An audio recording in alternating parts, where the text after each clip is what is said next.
حبايب قلبي، انا كنت قليت البتنجان كده على نار عاليه يا دوبك يتحمر. وهنا برضو البطاطس احمرها اخلص واوريكم. السلام عليكم ورحمه الله وبركاته. ازيكم يا حبايبي؟ عاملين ايه؟ يا رب تكونوا بخير. تعالوا بقى نشوف مع بعض هنعمل ايه. هنعمل صينيه مسقعه. نسمي الله كده. انا طبعا قاليه البطاطس دي مقطعاها وقلياها، والبتنجان وفلفل على شطه. تمام كده. ايه رصينا البطاطس اهي يا دوبك اخد الصينيه كده. البتنجان برضو قلينا نسمي الله. هنحط كل قطعه كده على ايه، على البطاطس.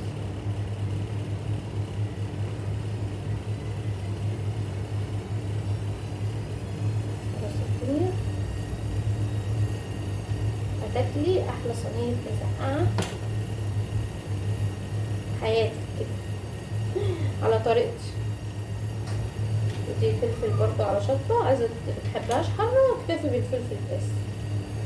تمام.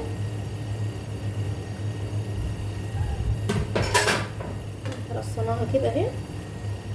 معايا ايه بقى هنا؟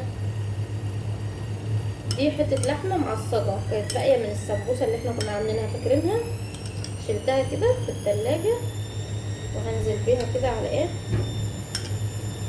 في الصينيه على وش البتنجان.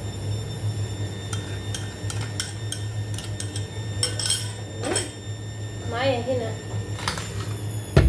نص كيلو طماطم مفروم، معاه كام فص توم. نسمي الله كده.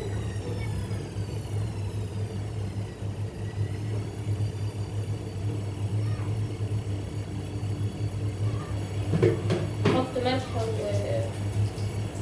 وفلفل وشويه دقه، مش هكتر عشان اللحمه فيها ملح. هحط مكعب مرق، هحط شويه فلفل اسمر وكزبره كمون. مش هحط اي حاجه تانية. هدخلها الفرن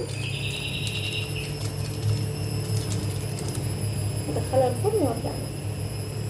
نحط البهارات اللي انا قلت لكم عليها.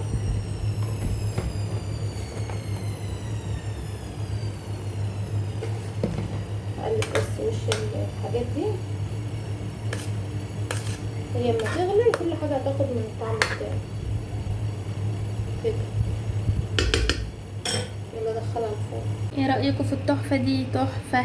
بحبها ناشفه كده ومطلعه بقى الخلطه بخلطتها. طب ليه بقى بعيش؟ اكيد بتتاكل بعيش.